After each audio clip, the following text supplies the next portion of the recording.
All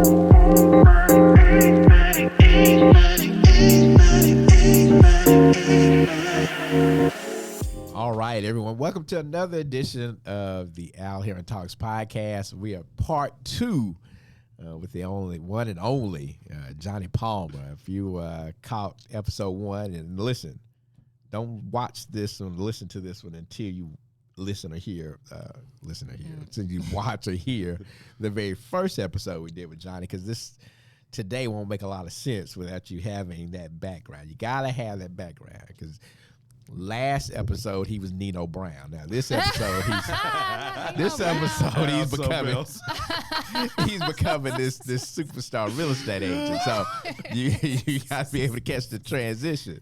And if you don't have first episodes, you won't have it, right? So but welcome. So we've got, of course, Benita is here. And Benita, one of the things that I found very interesting as we talked to Johnie in episode one, Johnie know where we're going with this. I know where he's going with this. Just how knowledgeable Benita was of the life. I read a lot. Absolutely. You caught that, right? I read a lot. I caught that.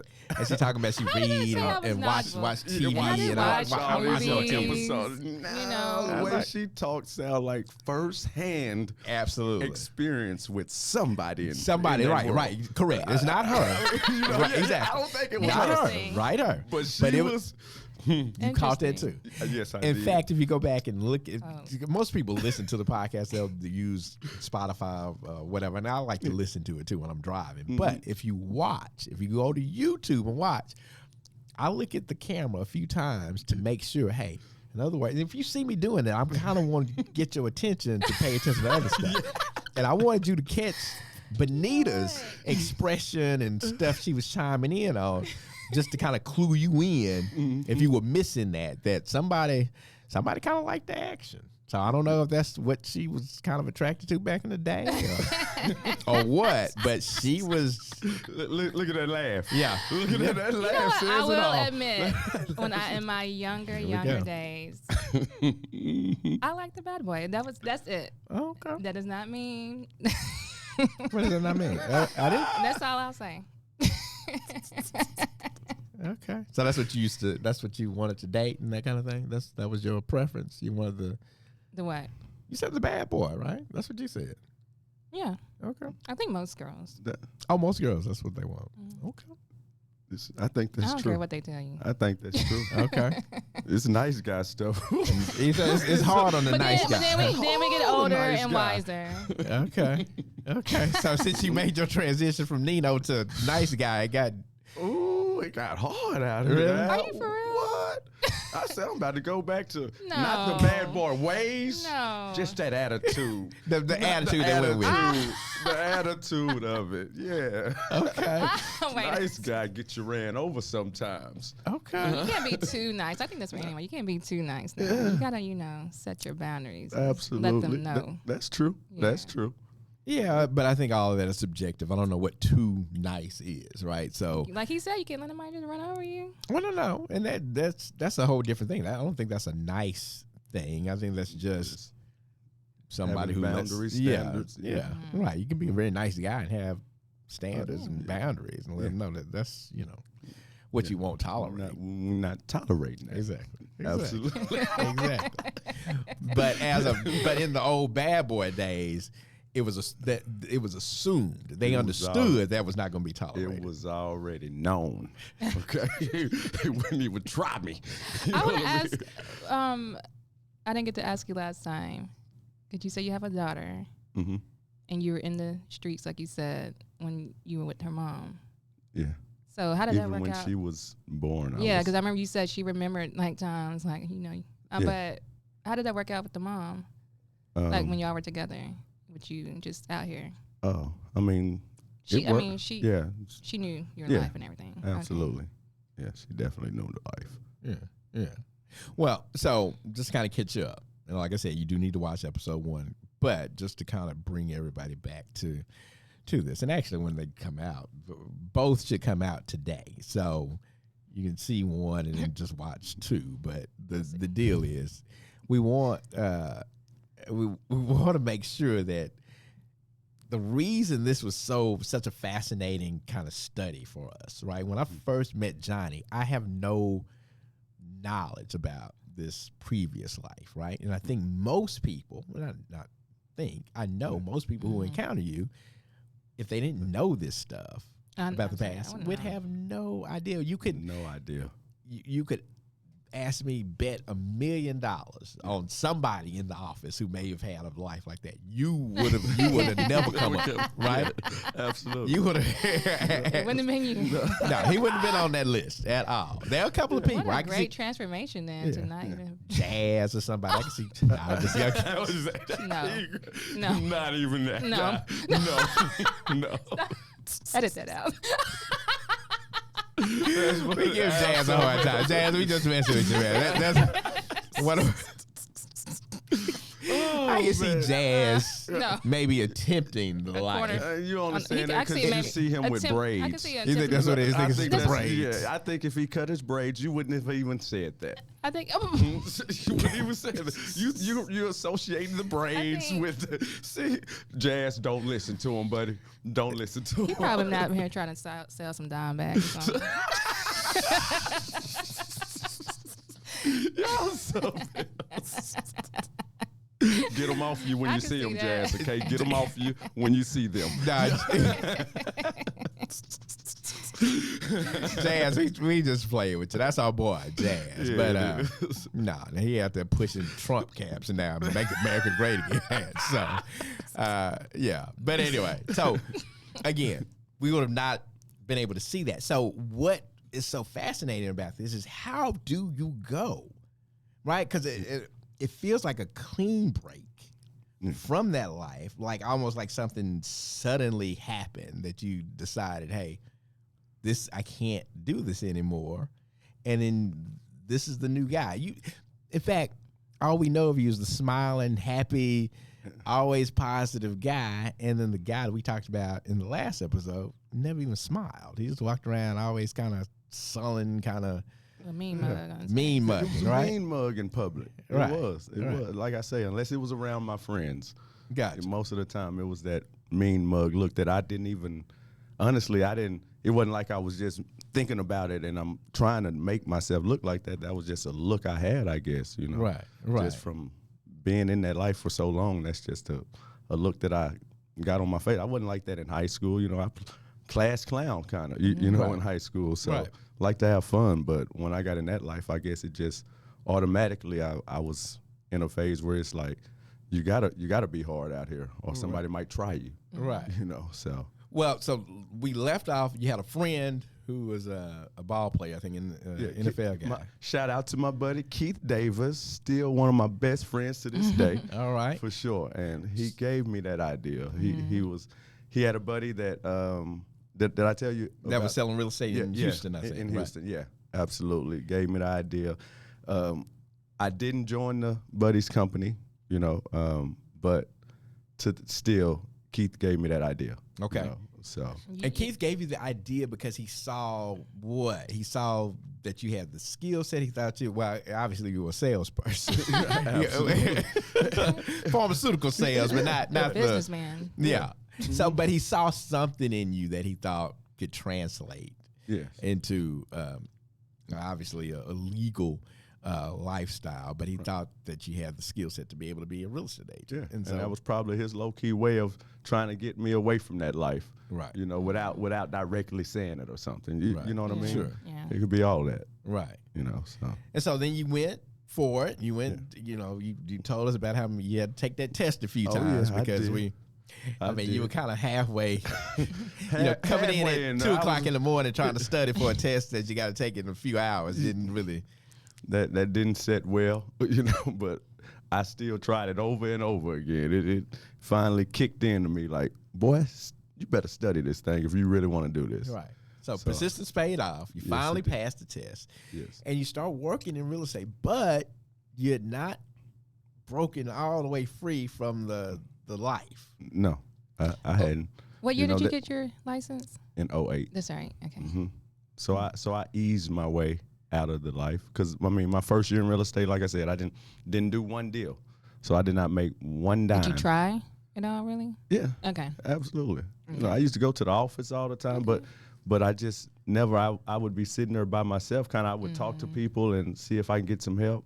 They'll be like, hey, meet me at my office, and then they wouldn't be available.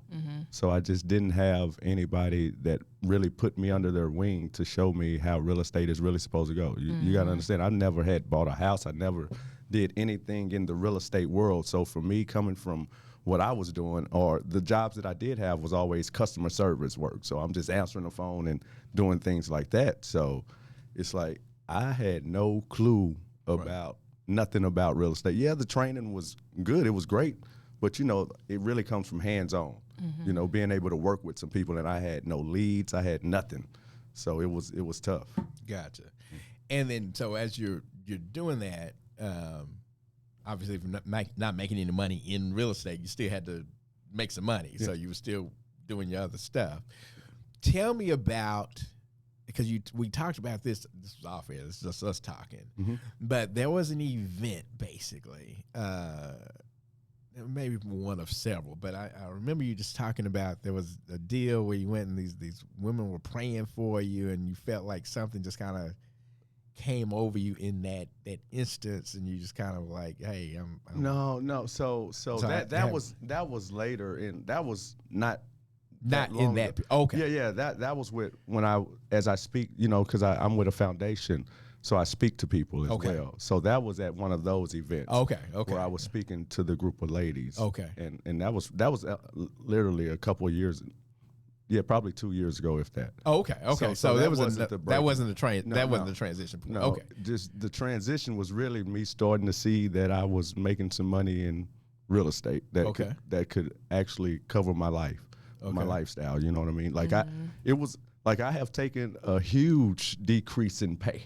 You know what I mean? Even to this day. You know what I mean? So real estate taught me how to manage my money a whole lot better, honestly, because I was just used to doing whatever I wanted to with my money because I knew I was going to make that back, or I knew I had a safe full of money, or I knew that you know that money was going to be there. But now, shoot, look, real estate taught me a lot. It humbled me a lot. Right. You know, so, you know, I don't just spend that money like I used to and do all the crazy stuff that I used to, or go party as hard as I used to, you know. So yeah. It definitely.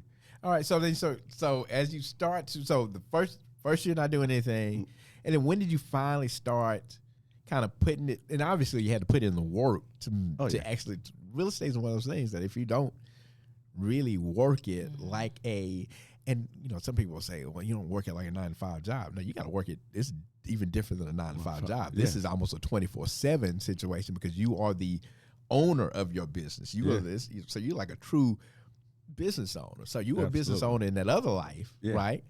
So you had to transition into treating this like that. So how did, I guess, talk us through that? How do you get to the point where, okay, let me get really serious about this? So it was just, I say it was by God's grace. A lady that had she remembered me. She was in the training class with me at my first company. She was in that training class with me. I didn't see her for a year. I didn't even know that she remembered my number or anything. She called me out the blue and she was like, hey, Johnny, I changed companies. I'm with this guy. I think you would really like him. I joined his team and he gives us leads. So I was like, let me talk to him. So she arranged the meeting. He was a guy younger than me, a younger black guy. But who was it? His name Jason Anderson. He's still one of my good friends to this day. He's not a broker or anything anymore. He does something else. But so honestly, and I tell him he's why I stayed in real estate. Okay. You know, because I could have left after that first year after not making money. Like, man, I'm done with this. This is not for me. Right. You know, but meeting him is why I actually stayed in real estate, because he's to this day, he's still one of the smartest people I know. He knew how to generate his own lead. He wasn't paying all the companies for the leads. He knew how to generate his own leads, and he used to generate a lot of leads. So being able to get those leads and work with him and just see how he did his business was huge for me, and that's what kept me going. Okay.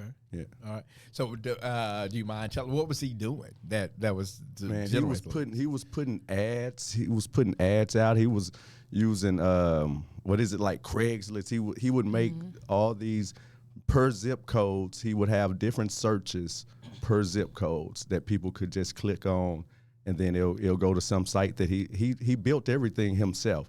Like, he was a guy that hardly ever sleep, but he was building websites. He was doing everything himself pretty much, and that's really how he was doing it. Like, everything was coming from those little small searches that he was doing, but he was very particular. He might do it just for a neighborhood or a zip code or just different areas, but he generated a lot like that. Okay. Yeah. Okay. And so then as you started to, because we talked about the hands-on experience kind of helps you, learn this a little bit better. You get enough in the classroom, but it's not the same as actually doing the actual work. So as you're starting to get these leads and starting to work the deal, you're realizing that you do have the skill set too. But I do have the skill set. I probably lost a couple of leads too because, my customer service was okay, but I still probably wasn't as professional as I should have been or could have been, even with following up with people and things like that, So it was all a learning process from me losing some people to people telling me what they liked about me. And then I try to make sure that I kept doing those kind of things, and try to change the things that I thought was maybe having people not talk, not come back to me or something, Right. So I was just trying to figure it out. Gotcha. And just seeing, being around other people that was working the leads and seeing how they were doing it and listening to what they were doing when they meet a person or whatever the case may be, that helped me out a lot too. So I tell people all the time, being around the right set of people will help your business tremendously. And I feel like that honestly, I feel like that at Monument. That's what took my business now to another level, to new levels. Just that's why I go to the office all the time. Right. Just being around people that's doing business and being in that kind of environment, it helps tremendously for sure, Yeah, and I'm glad you brought that up too, because we have so many agents, because we are independent contractors and we have our own businesses. A lot of people are satisfied with saying, okay, well, I'm working from the house, I meet clients here, do that kind of stuff. And so they intentionally or unintentionally kind of isolate themselves and put themselves in a position to where they don't have the benefit of getting the motivation and the cooperation and inspiration from other agents who are right here, except because Monument has some of the most exceptional agents in the whole industry. Absolutely. That you can, sit right next to or talk to and interact with. And it's hard for somebody who has any kind of real get up and go about themselves to not be inspired by somebody who's doing really well at this and look at them and say, you know what, shoot, I might not be able to do it at the highest level like that, but I sure can do a lot more than what I'm doing. Right? Oh, yeah. And so I think there's a lot of agents who need to hear that, to say, hey, you know what, it might be a good idea for me to go into the office. Yeah, let me get out the house a little bit, and stop isolating myself. Some people think that going into the office is more of a distraction for them. Like, actually, it's not. I mean, it's how you make it. If you get there and want to talk with somebody all day, then that's on you. But you can actually learn some stuff from some people in that office. People share information. They don't hold back, It's not a competition between each other, So you can go get some valuable stuff just by going in the office and just listening to conversations other people are having, even if it's not directly to you. Well, it also gives you a good chance for assessment, true personal assessment. So you knew early on, okay, I'm not quite as professional as I need to be. Yeah. You were like, hey, you knew that from with the new guy from what's the gentleman's name again? The agent brokerage you went to. Oh, yeah, from Jason. Yes.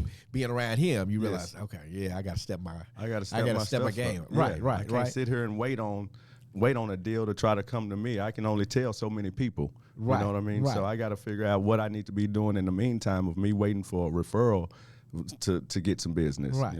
But not being around him, had you not been around him and still just kind of isolated, you would have not known that was a deficiency that you had that needed to be handled for you to go to the next level. Absolutely not. I'm telling you, I would have given up on some real estate. Right. I would have. And so when you notice something like that, so how does one work on their professionalism? How do you become this professional? Because remember, look, we've seen the pictures of you before. We saw the pictures when you were out there in your in your cross colors. And, you say cross colors. You said Coochie. He was a Coochie. You better stop playing with me. Okay, cross colors. Al, don't do in me your like in that. your FUBU suits. platinum FUBU, okay? Oh, Let's platinum come on FUBU, now. okay. He wasn't just in no regular. Al, I didn't realize there was Right. distinction in the. There was Yeah, different he was- levels of he was FUBU. making money. Yes, it was, Al. He Al. It wasn't was out a here, no. difference, okay? Listen, okay. Al, you better stop I it. didn't listen. I didn't know. You know, all of it looked the same to me, right? See, that's what I'm talking about. It all looked the same How to long me. you been wearing glasses?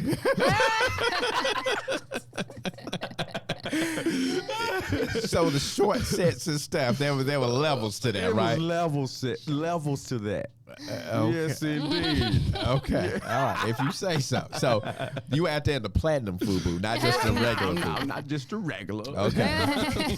And so, and the Gucci outfits didn't seem like they were.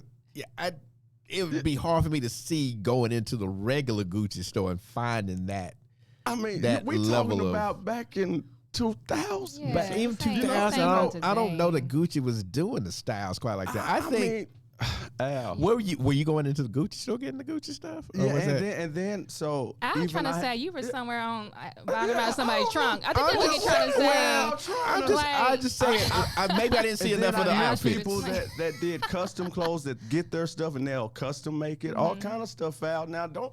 No. Okay, no, I guess so. What is Al trying to say? I'm That's just what he- that's what saying. he trying to No, say. I'm just saying. I'm just saying a lot of those combos probably weren't Gucci approved, right? Man, So look here. I go to a real mall and mess with real stores. well, I know You you must do not now. remember like the celebrities what they were wearing. You don't remember? Al wasn't into the stuff. I'm about to say you. I don't think Look. you're into fashion anyway. Like you talking about the but- stuff that Dapper Dan was doing in New York, that what? fake Gucci stuff that he was making in Who Louis is Vuitton. that? You don't know who Dapper Dan is? Not at all. You don't know either. Who's Dapper Dan? No. Okay, I thought it was just me because I was like, Y'all don't know. Marcel, do you know who Dapper Dan is? Oh, I've never y'all heard of should him. maybe heard I'm of missing his Dapper name, Dan. but Dapper Dan. Is this before my time, first of all? Yeah, it is before your time. Okay. That's so like Eric B and Rakim used to wear the Louis Vuitton jackets and stuff like a not star jacket, like a you know what I'm talking about, Letterman jacket, right?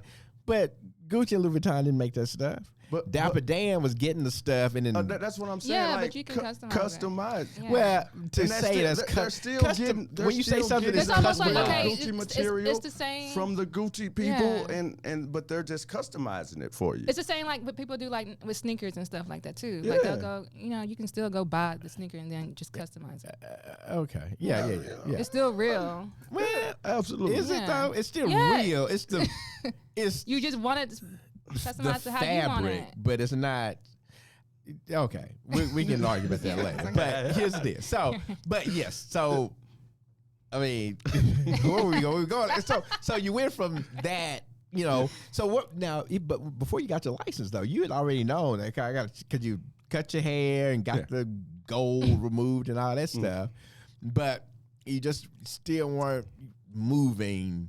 Kind of like the professional, right? Somebody who needs to be handling somebody's real estate business. No, I mean, in public, like when I was doing work stuff, yeah, I put on a suit. Okay. And my suits used to be pretty baggy, but I was still wearing it was suits. baggy suit. So it looked, you were looking like that court-appointed attorney, right? You were looking like you weren't necessarily the one that somebody gonna hire Steve to. Harvey suits. Okay, you was Steve Harvey in it back those then. big suits. Okay. You know, so- but yeah, so I would, I would try to look professional as I thought I could. Correct. At that time, you know what I mean? Correct. So I just grew into being around, like even being around my guy Jason. Uh-huh. I started seeing how he was dressing, how he Right. was, his stuff fitted on him a little more. You know, Right, those kind of things. So it made me kind of transition, like, okay, I need to change this up a little bit. Right. I need to go get some of these kind of shoes. You Right. know, those kind of things. So just being around somebody that was that kind of person helped me become that kind of person. And while you were even with Jason, are you completely stopped like selling drugs or anything at this point? Yeah. You completely stopped by then? When I first met Jason, Uh-huh. no, not when I very first met him. I I was still a foot in there. I mean, I wasn't as big as you know what I mean, because I wasn't dealing with the guy in Mexico. It was it was on a very smaller version, but it was still, you know, big enough to make my living. Right. You know, and be able to do all the things that I wanted to do. Right. And in all this time, though, and we were talking about this, maybe just the Lord looking out for you, you still don't, I mean, you moving around and you get these scrapes with, you know, you told me about the time you driving back from someplace and you got a weapon in the car and you were even able to throw the weapon out the car and get pulled over and everything, you were good. Well, they took me to jail. They took me to jail that night. They told me I smelled like marijuana.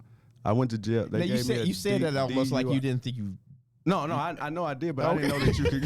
I didn't know that you could get taken to jail. That's the reason they took him to jail. They didn't find the marijuana. They just said I smelled like it. Okay. Like I actually had it hid on me. Oh, okay. Like, that's why you smell like that. Right. No, the car did because. Okay. Yeah. So that's why. Like, I mean, that whole ordeal, it was crazy because it was two cops behind it. They made me get out. They were like, "Get out the car with your hands up. Walk backwards to us," like they was drawn down with their guns. Okay. On me, you know, yeah, it was a whole ordeal that night, and just for them to take me to jail saying I smell like marijuana. Yeah. Wow. But I kind of think it was for other reasons too that they pulled me over because of when I was getting out. Talking to a detective came and got me. And, and he kind of came and got me, and he was like, so it was a lot of burglaries going on in Denton at the time, and he knew that he said the guys were from Oak Cliff. He knew I was from Oak Cliff. Right. So he brought me in before I left out, and he was like, "Hey," he said, "Look here, look at it." He pulled it up on the screen and everything, and I said, "Come on, man, you know that don't even look like me." It was a guy with braids or whatever, but I said that don't even look like me, man. It looked more like jazz. You crazy. So he was like, "I know it ain't you, but you might know who it is." He said, "You know, I know you settled a couple of little QPs here and there." That's what he's telling me. Okay. And in my mind, I'm like, it's a whole lot more. But now I'm like, oh, he kind of know about me. Right. Man. And he said, he slammed his hand on. He said, "I don't give a damn about that shit." He said, "I want these motherfuckers up here. That's who I want." And he was like, he gave me his card and stuff. He was like, "If you find out anything, you better give me a call and let me know." So he was trying to turn you into a snitch. Yeah. A couple of months later, I moved the hell out of Denton. Oh my goodness. I ain't get out of there. Oh, y'all holding to me. You like you learned a little. You learned a lot that night. I did. And you like, it's time to get on that. It's time to get on out of there.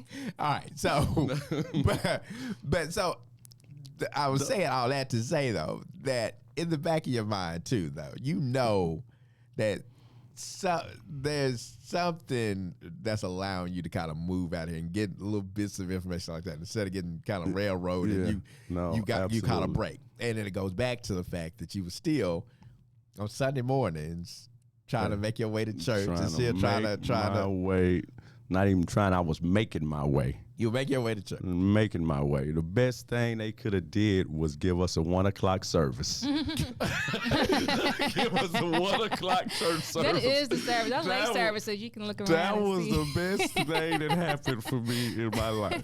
I still go out. I was still going out and having a good time. Right. But I was going to be at that church at 1 o'clock. The 1 o'clock service. That 1 o'clock service. And it was you and it was a whole bunch of other people just like you. That 1 o'clock service. It was me and a couple of my boys. But if you look throughout the services, you run into a bunch of those people the night before and all that. Absolutely.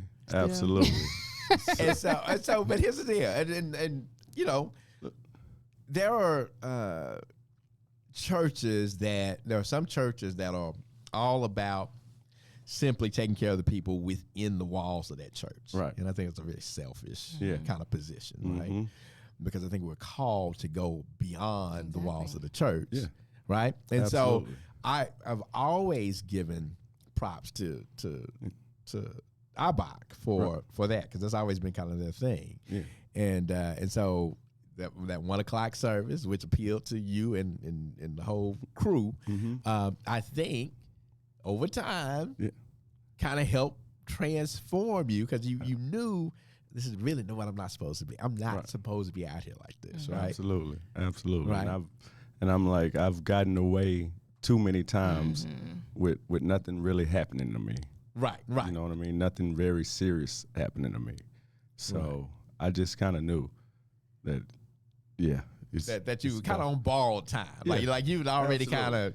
And this one thing that Pastor Rush used to always say, a lot of people can sit here and say, oh, I'm saved, how saved they are. But he always say, but how long did it take you to get saved? Like you didn't just wake up one morning and it was some work, you know what I mean? God had to work on you for a while. So I felt like I was in that phase. God is working on me slowly but surely. You know what I mean? It don't matter how long it's gonna take him. Like I'm still a work in progress. I am far from perfect. You know what I mean? So, but I just try to do the things, you know, and try to live the right way now. You know, make the right decisions and do right by people. You know, so that's my big thing. So was there a particular turning point where it's like did you just kind of cold cut it off, or it was just. I just saw that real estate was actually working for me. And it wasn't something that like a dramatic situation that happened. It wasn't me getting in some type of deal or whatever that was bad. Nothing like that. It was just, look, I had already started kind of slowing it down and it just started kind of fading away for me actually, you know, and real estate just started working. It basically became your full time instead of part time. Because even for a while when I was with Jason, I went and got another job too. So I had a job, and then I was doing that, and then so stuff just started fading away for me, and real estate just became that number one. Gotcha. And then with real estate too, because I would imagine even in the other world, the world of the illegal drugs and all that kind of stuff.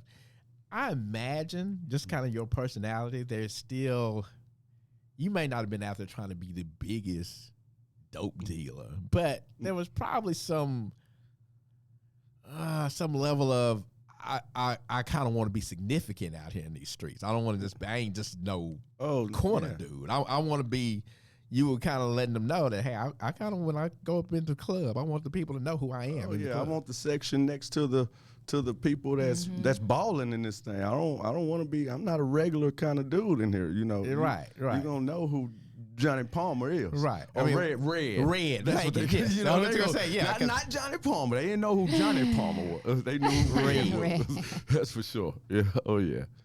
So. That is such a stereotypical street dude named Red or Black or so, you know, it's just but you should get, I about to say you should use the red. I have red hair, right? You know what I mean? So that's why. Like I used to hate for people to call me red when I was a kid.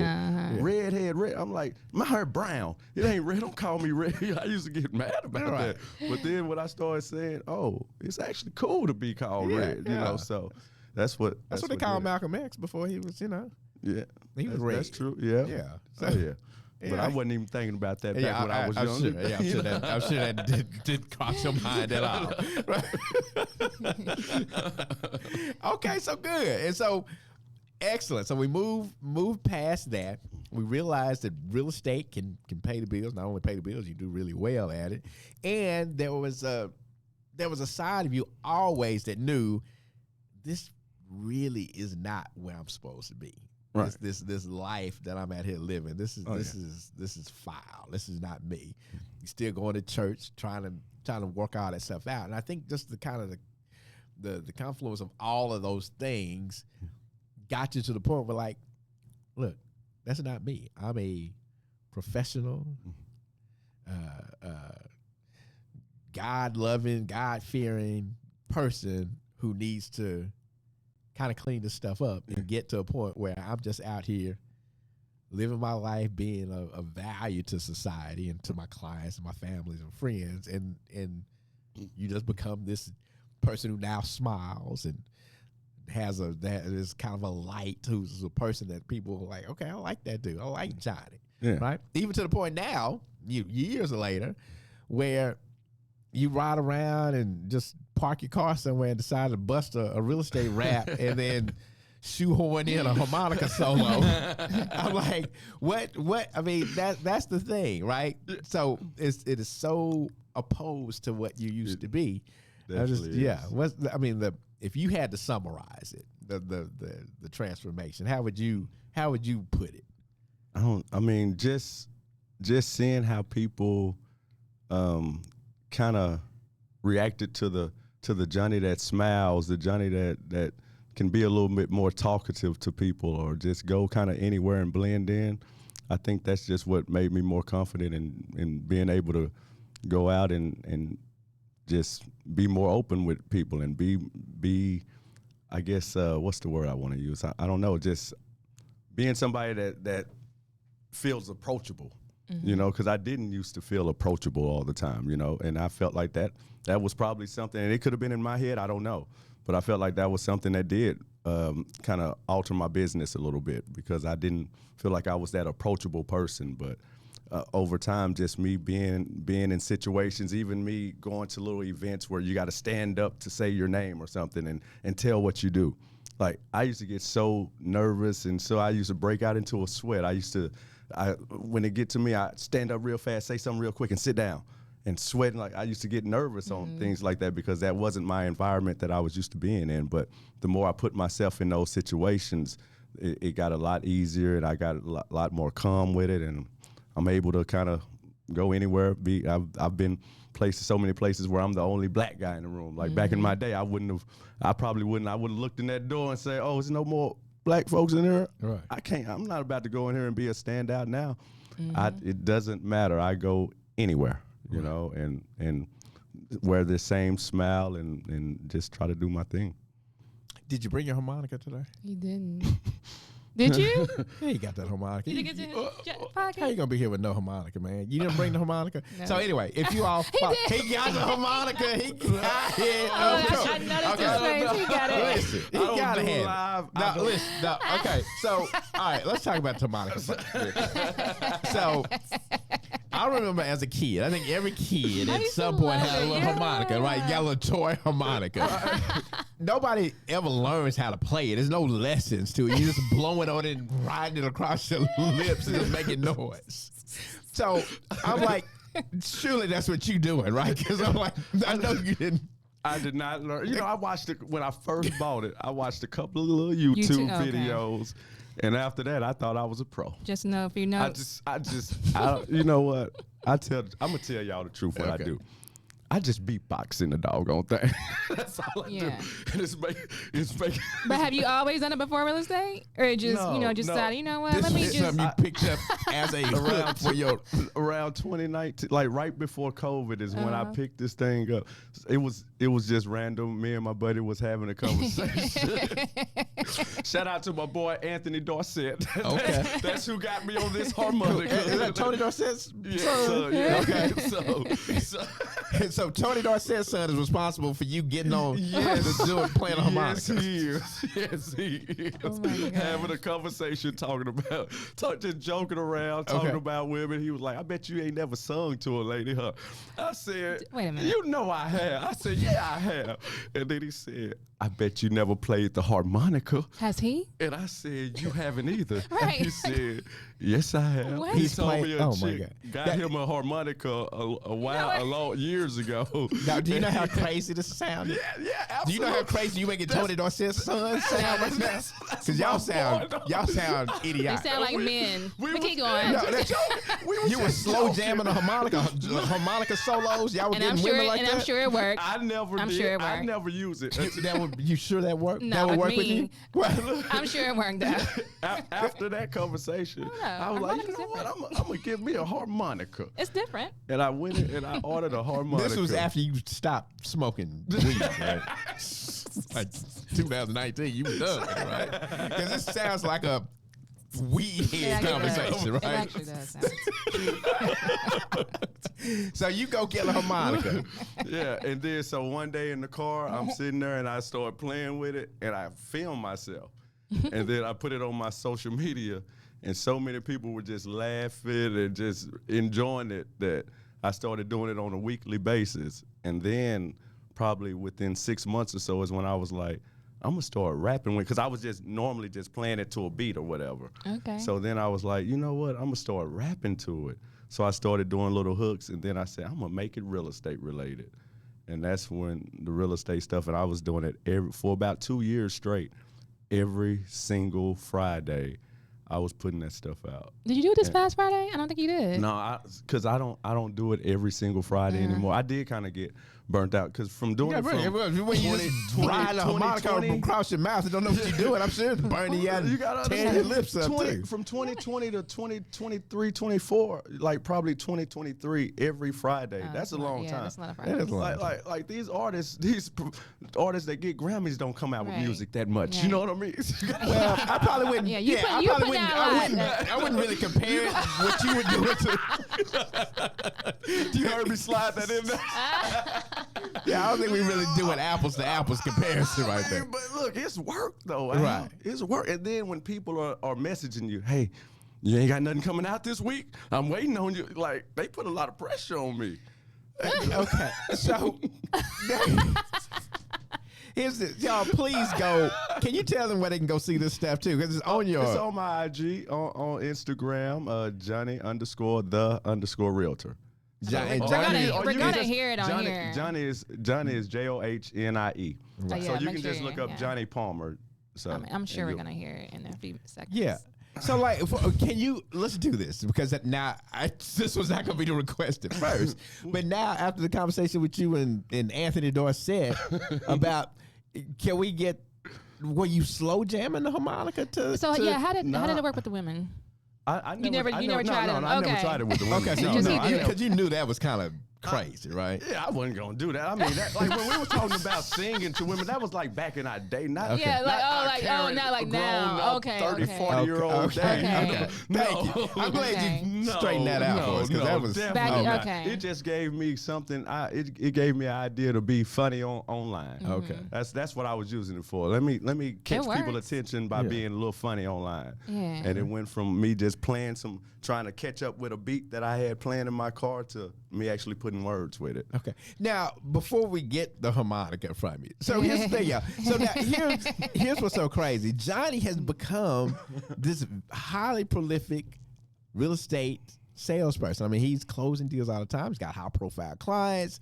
He's professional as you can get. Even wearing what kind of you even got the little pearls on your wrist or whatever. What kind of pearls? When they wear them little bracelets? Yeah, they got that.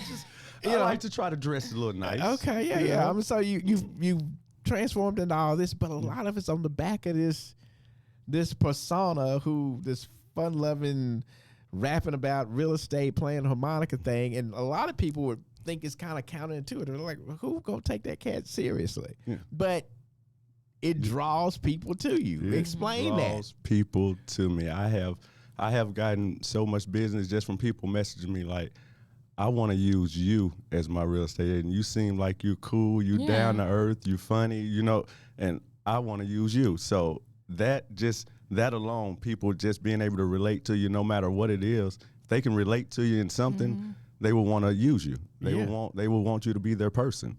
Yeah. So I've learned that. Like, some people might think it's corny as I don't know what, but I don't care. Right. It has gotten me business, and it continues to put people in front of me or to have me in front of people. I can be out somewhere and people come up to me and be like, you're the guy that plays the harmonica. You're the real estate.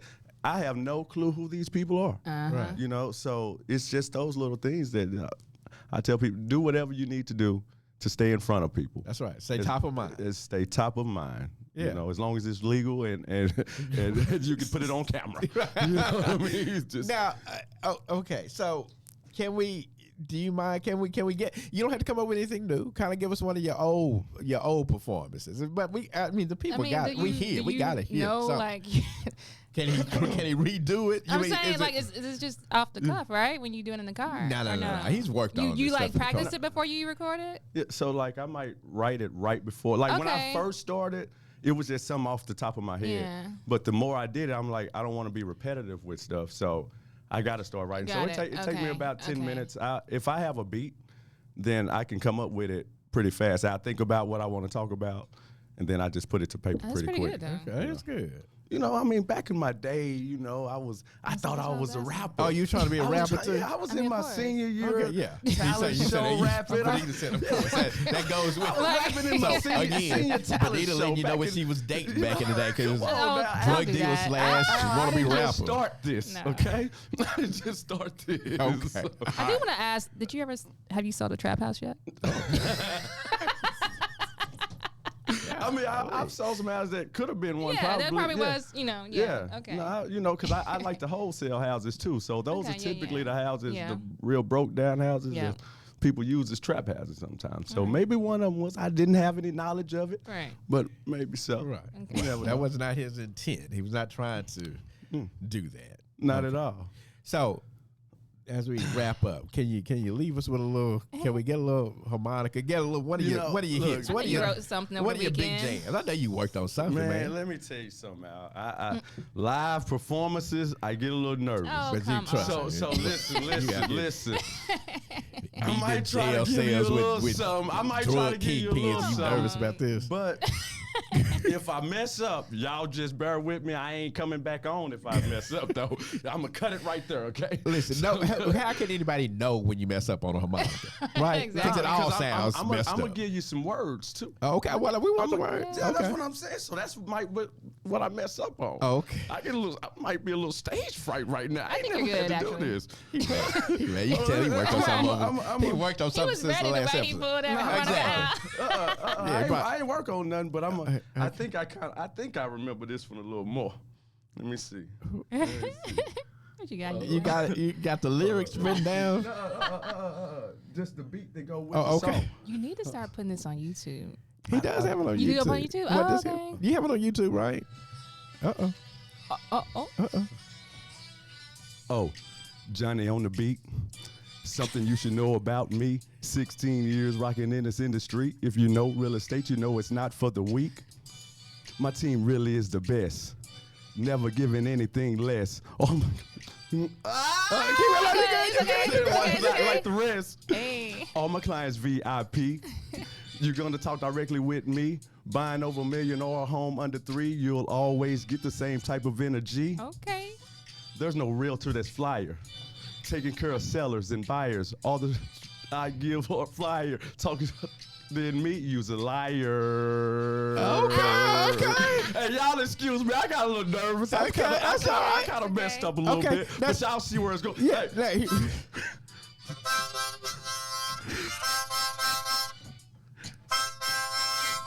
I can't really hear the beat go. But hey, you know what? Y'all don't understand. Y'all just go to my page. It's no messing up. It's none of that. Al done put me on the spot. But Now, can we get Why some? he over here on the mic like he said like he in the studio or something? It's I was too nervous. It's the harmonica for me because the harmonica doesn't go with anything. It's just you just I can't blowing really on hear it. the beat. Right, So well, I even if you heard the beat, what you would do it didn't go with it at all. Rarely does it. Right? What you say? Rarely does it. I love it. I'm not messing with you. Man, this has been fun, Johnie been Palmer. fun, Johnnie man. Palmer, listen, Oh this my is gosh. one of the coolest dudes in the industry. Yes.